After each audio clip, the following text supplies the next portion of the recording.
Bueno, pues estamos ya en harina. Hay que meterse en harina de hoz y coz. Ya tengo a mi lado a Rubén Folguera. ¿Qué tal, Rubén? Buenas tardes, ¿qué tal? Muy bien, oye, tenemos además un programa completito porque hay varios documentos que analizar. En primer lugar, vamos a dar las pinceladas principales de ese informe de The Economist, la letra pequeña del mismo, y luego vamos con los otros informes, con el informe del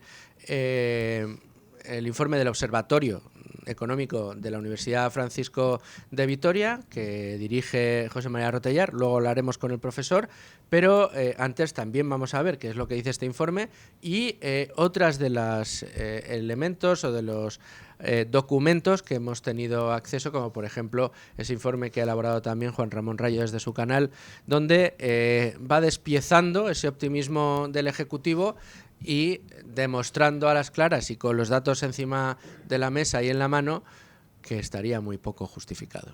Sí, vamos a coger como percha el informe de The Economist y a raíz de esos otros dos informes de Rayo y del Observatorio de la Francisco de Vitoria, que dirige Rotellar, podemos ir matizando, ¿no?, y poniendo los puntos sobre las íes a lo que vende el gobierno, que no es más que humo. Entonces, primero hay que tener en cuenta que es un informe que no mide niveles medios de riqueza o de renta, mide tasas de variación y lo hace en torno a 5 variables. Primero, el crecimiento del PIB, la revalorización de los mercados bursátiles de cada país, cómo ha evolucionado la inflación subyacente en estos lugares, también la evolución de las tasas de paro y, por otro lado, el saldo presupuestario primario, es decir, si tiene o no déficit un gobierno antes de pagar los intereses que, digamos, debe hacer frente.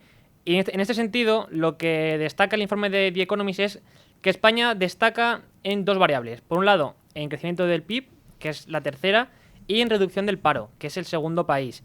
Sin embargo, por ejemplo, en los otros tres indicadores, su comportamiento es bastante peor, porque en cuanto al aspecto bursátil, es la décima de todos los países.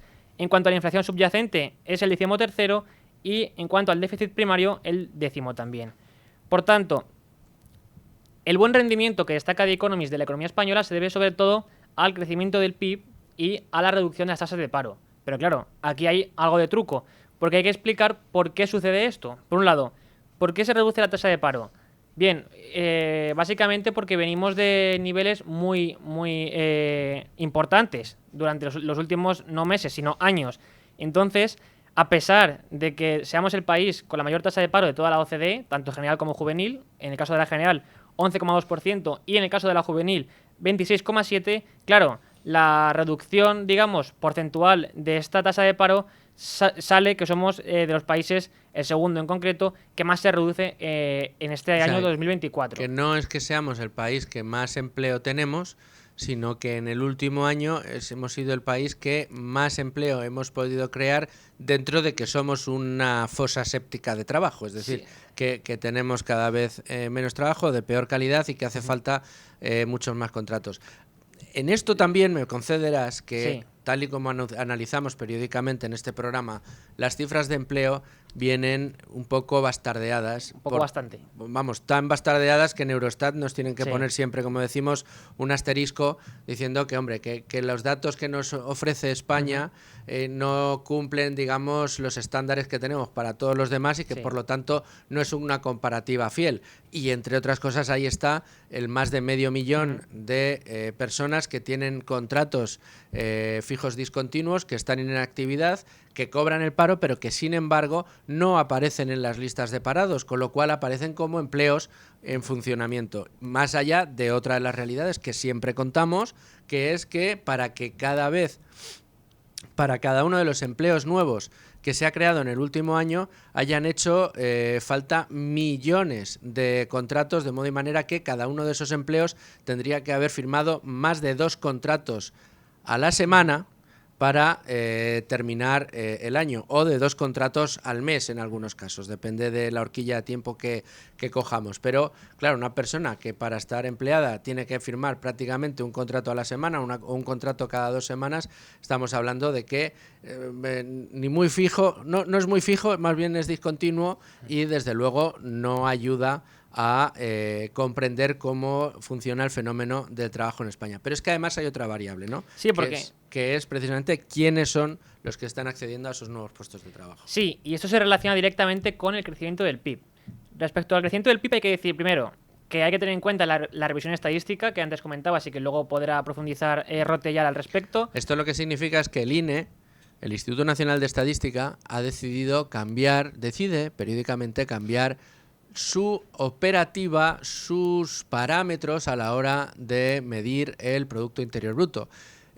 Curiosamente, cada vez que lo hace para revisar al alza sus previsiones. No van a ver al gobierno de Sánchez introduciendo cambios en el Instituto Nacional de Estadística para medir el PIB, supuestamente para que se acerque más a la realidad que vive el país.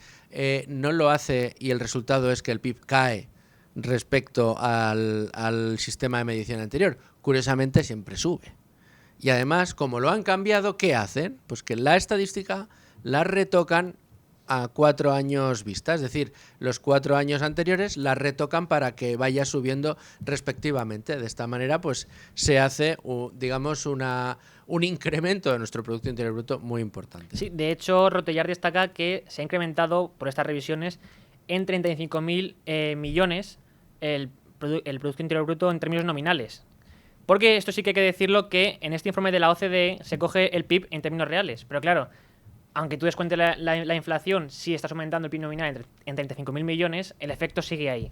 Luego, a esto hay que añadirle también el efecto base, y es que venimos de cifras muy malas en años posteriores. También, anteriores. Perdón, anteriores, cierto, incluido el 2023.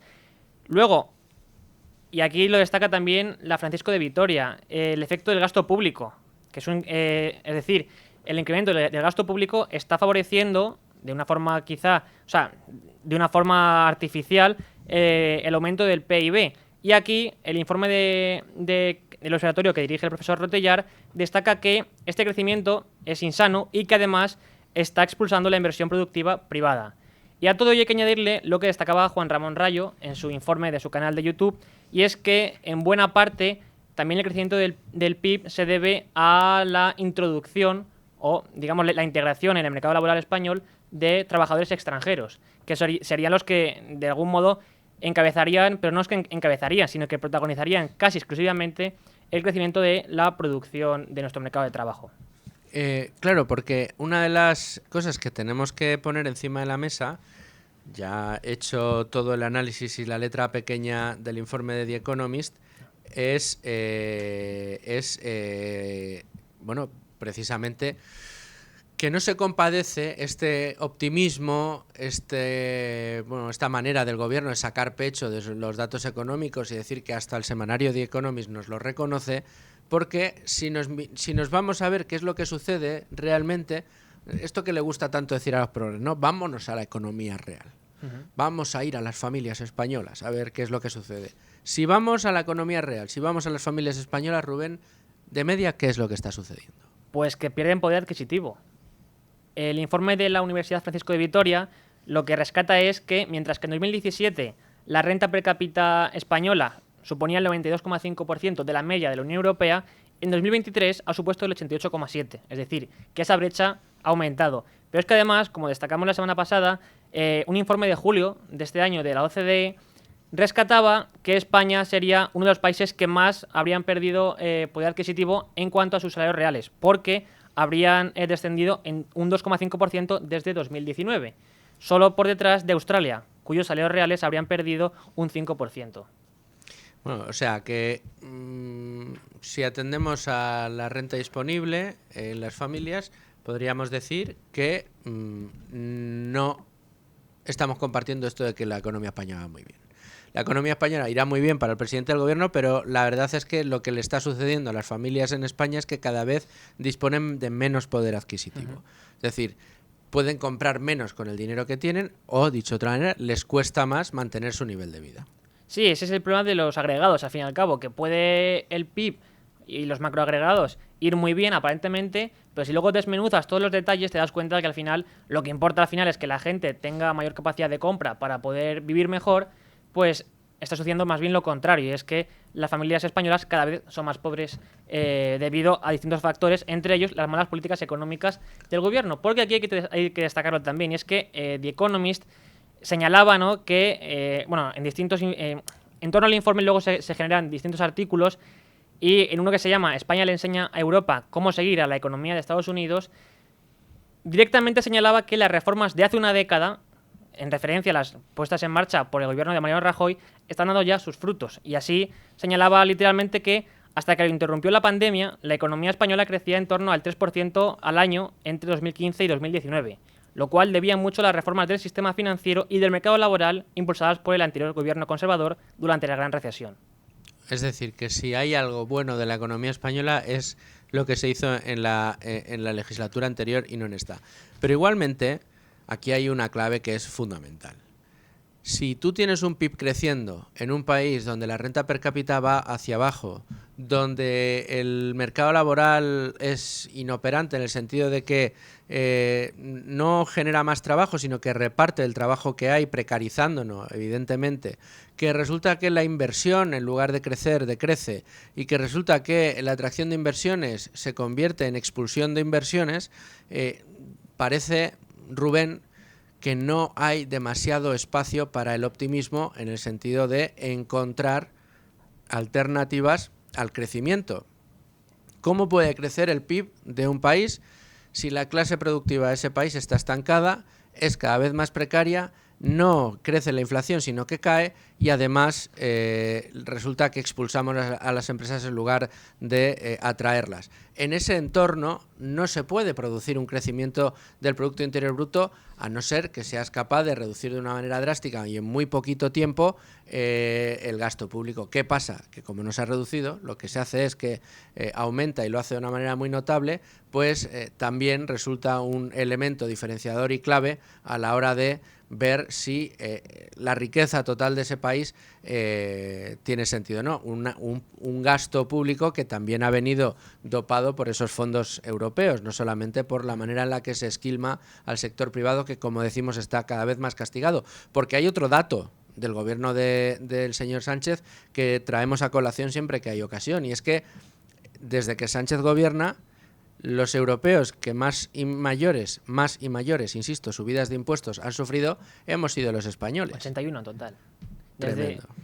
Contando subidas de impuestos y también subidas de cotizaciones sociales, que al final, aunque nos quieran decir, ¿no?, desde el gobierno y también aquellas personas que de algún modo aceptan ese discurso del Ejecutivo que las cotizaciones no son impuestos, todos sabemos que al final sí son impuestos y es así como funciona. Por tanto, desde que gobierna Sánchez se han subido en 80 ocasiones los impuestos a los españoles.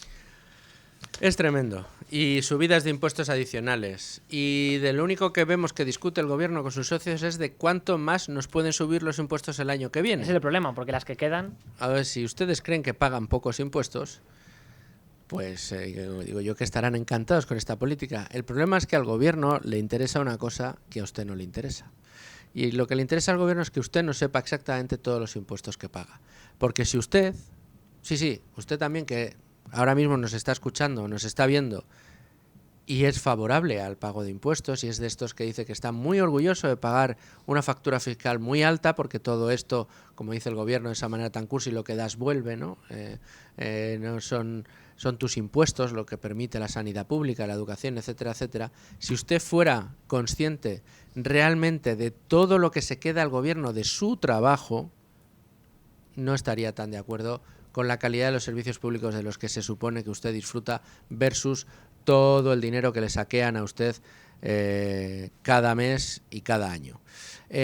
Vamos a ir de todas maneras al análisis, si te parece, Rubén, a hacerlo con nuestro analista cabecera del día, que es el profesor Rotellar, profesor de la Universidad Francisco de Vitoria y director del Observatorio Económico de la Universidad Francisco de Vitoria, que ha evacuado ese informe que nos ha servido hoy de percha para analizar ese otro informe, ese otro artículo, no para analizarlo, sino sí para establecer las dudas razonables que podemos tener, sobre todo no para el informe de The Economist, sino para que se utilice de la manera que se ha utilizado, de una manera triunfalista por parte del gobierno. Bueno, pues ya tenemos al teléfono al profesor Rotellar. Profesor, ¿cómo estás?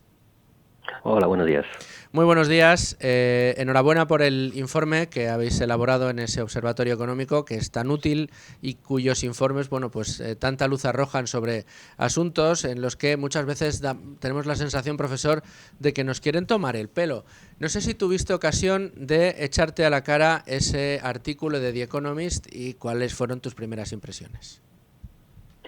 Sí, bueno, vamos a ver, yo creo que el artículo de The Economist señala una serie de indicadores, unos indicadores muy de corto plazo, que son también algunos de los que resaltamos en el informe del Observatorio Económico de la Universidad Francisco de Vitoria, ¿no?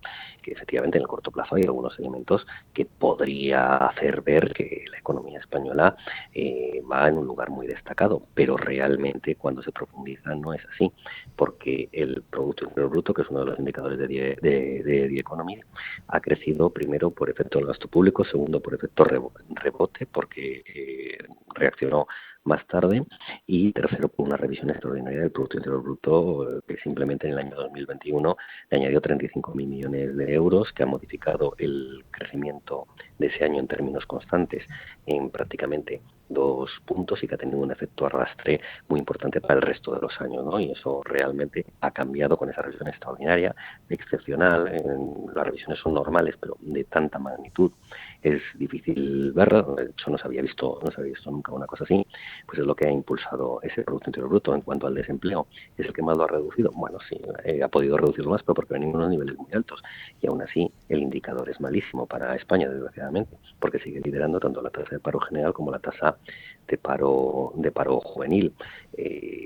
Luego, por otra parte, menciona los mercados bursátiles. Bueno, es lo único que queda fuera del amparo del gobierno, pero también con la inseguridad jurídica que se está generando. Bueno, pues, tampoco parece que vaya a suscitar mucho la atracción de más inversiones, aunque los mercados financieros y de capital estén ahora mismo actuando bien por su cuenta, ¿no? Entonces, ¿realmente está mejor la situación económica española? Bueno, no, la inversión está cayendo a plomo mientras el gasto sube, la inversión extranjera se retrae y se reciben 15.000 millones menos en el trimestre que hace 6 años, que cuando llegó el presidente Sánchez al gobierno. Y sobre todo, si nosotros analizamos, aparte que el desempleo con las malísimas cifras y el crecimiento, el componente insano del crecimiento, como decimos en el informe, ¿eso a qué nos lleva? A que es una sociedad más empobrecida. Se ha crecido también por incremento de población, pero no por generación de riqueza, porque si medimos el PIB per cápita en paridad de poder de compra, según Eurostat, está España desgraciadamente otra vez por debajo del 90% de la media de la Unión Europea. Es decir, España se ha convertido otra vez en un país pobre que podría solicitar fondos de cohesión, que el gobierno no ha solicitado, posiblemente para que no quede al descubierto, pero que sí que se ha situado ya por debajo de ese 90%, con lo cual la situación no es para nada buena, que se requieren reformas estructurales y es un crecimiento basado básicamente en el gasto público que se ha incrementado en más de 12 puntos en términos constantes desde el coronavirus, desde la crisis derivada del coronavirus, y que, sin embargo, la inversión prácticamente se queda plana, con un pequeño crecimiento desde entonces, pero ese crecimiento se ha logrado con la revisión excepcional que ha ocurrido, porque antes estaba 2 puntos por debajo. Es la foto fija del 2024 que forma este informe. Hay un país que está en el número 6, que es Colombia, y que no es precisamente ni de lejos una de las mejores economías de la OCDE. Me pregunto si Petro estará utilizando este artículo de The Economist de la misma manera que lo hace el gobierno. Fijaos, ya se fijan hasta nosotros en Reino Unido y creen que somos el 6º mejor país económico. Es que, claro, el discurso que utilizan es tan torticero que efectivamente los datos que ofrece The Economist es una foto fija de la variación de un año a otro en determinados parámetros. No podemos inferir, o está muy mal hecho inferir, que lo que dice The Economist es que nos hemos convertido en la mejor economía del mundo desarrollado, cosa que está muy lejos de ser cierta. Vamos a ver si uno puede puede evolucionar la economía española por los digamos argumentos que he comentado, por cuestiones que he comentado, de una mejor manera en el cortísimo plazo. Pero realmente está siendo bueno eso para su crecimiento estructural. No lo está haciendo. Estructuralmente se está perjudicando mucho la estructura económica, los fundamentales de la economía española, y eso lo que va a llevar es que en el medio y largo plazo va a haber que realizar unos ajustes muy fuertes, ¿no? Tenemos un déficit público que estructuralmente cada vez crece, porque el gasto estructural está creciendo pese a los incrementos de recaudación, no se reduce lo suficiente, lo cual quiere decir que se está formando un gasto estructural y que está eso presionando al alza el déficit estructural. La deuda sigue creciendo, solo se rebaja sobre el PIB, el cociente sobre el PIB, porque el PIB, debido a la inflación y a la revisión extraordinaria que hizo el INE, está reduciéndose debido a eso, pero en valores absolutos sigue creciendo y ya va hacia los 1,7 billones con B de Barcelona de euros, y somos más pobres que antes. La productividad sigue siendo baja, la competitividad también, y aquellos pilares en los que se ha sustentado ese crecimiento de corto plazo empiezan a resquebrajarse, ¿no?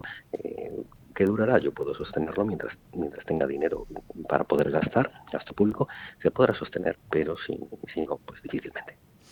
Querría volver, profesor, al análisis que tienes hoy en Libre Mercado, los 35.000 millones con los que ha inflado el INE al Producto Interior Bruto de España.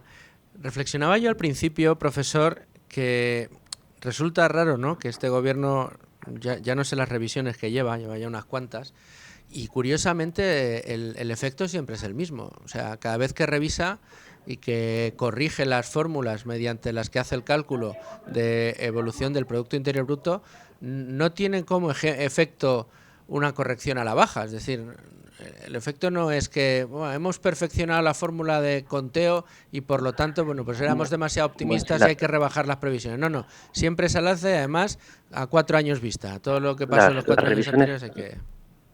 Las revisiones son normales, ¿no? Y siempre puede haber variaciones a la alza o a la baja, y podría darse incluso que fuese en un único sentido, pues porque realmente la economía hubiese mejorado, ¿no? Pero sobre todo ¿por qué no es bueno que sean muy elevadas? Primero porque hay que estimar en las primeras estimaciones, valga la redundancia, de la mejor manera posible, ¿no? Si no, podría pensarse que puede haber algo falla en la técnica de estimación, ¿no? Y segundo, porque yo quiero pensar que no hay ningún problema de independencia técnica, pero podría llegar a pensarse, ¿no? Entonces, como no quiero pensar en una de estas dos cosas, pues simplemente es extraño, y yo imagino que eso si con estimaciones más precisas se evitará, porque si no perderíamos fiabilidad en los datos. ¿Qué consecuencias tiene un triunfalismo como el que está protagonizando el gobierno? Quiero decir, si uno no es capaz de leer, entiendo yo, profesor, y no contándome dentro del elenco de expertos a los que en tu caso tienes a tu disposición en el Observatorio Económico, pero mi pregunta es, oye, si no eres capaz de hacer un buen diagnóstico, si a lo que te dedicas es a decir que todo va estupendamente bien, cuando vemos una precarización importante del mercado laboral, vemos que la inversión cae a plomo mientras que el gasto público se dispara, vemos que el saldo de inversiones extranjeras en España es negativo, es decir, vemos que cada vez salen más empresas de nuestro país en lugar de llegar nuevas inversiones, nuevas y jugosas. Claro, uno ve esta situación y dice, pues esto no parece que tengamos ningún mimbre al que sujetarnos para pensar que va a mejorar la economía, ¿no? Sí, vamos a ver, lo que sucede es que el gobierno está instalado simplemente en el cortísimo plazo, ¿no? Y ellos lo que están utilizando es cualquier pequeño dato que pueda salir a luz para poder presumir, ¿no? Pero bueno, eso es pan para hoy y hambre para mañana, porque la estructura económica desgraciadamente no se sostiene. Tenemos un problema con la seguridad social, tenemos un problema con la inversión, tenemos un problema con la inversión extranjera, tenemos un problema con la productividad, tenemos un problema con la competitividad, tenemos un problema con el empobrecimiento de las personas y con el empobrecimiento de la sociedad, como muestra el PIB per cápita. Muy optimista, profesor. Gracias por tu análisis, un centro de análisis en el que pues ofrecemos el contrapunto gracias a tus aportaciones en Libertad Digital y con el Observatorio y con tus participaciones en este programa. Damos, insisto, ese contrapunto al optimismo que nos quiere vender un gobierno, un optimismo, como vemos, envenenado. Muchas gracias, profesor. Nos vemos muy prontito. Muchas gracias. Hasta luego. Adiós.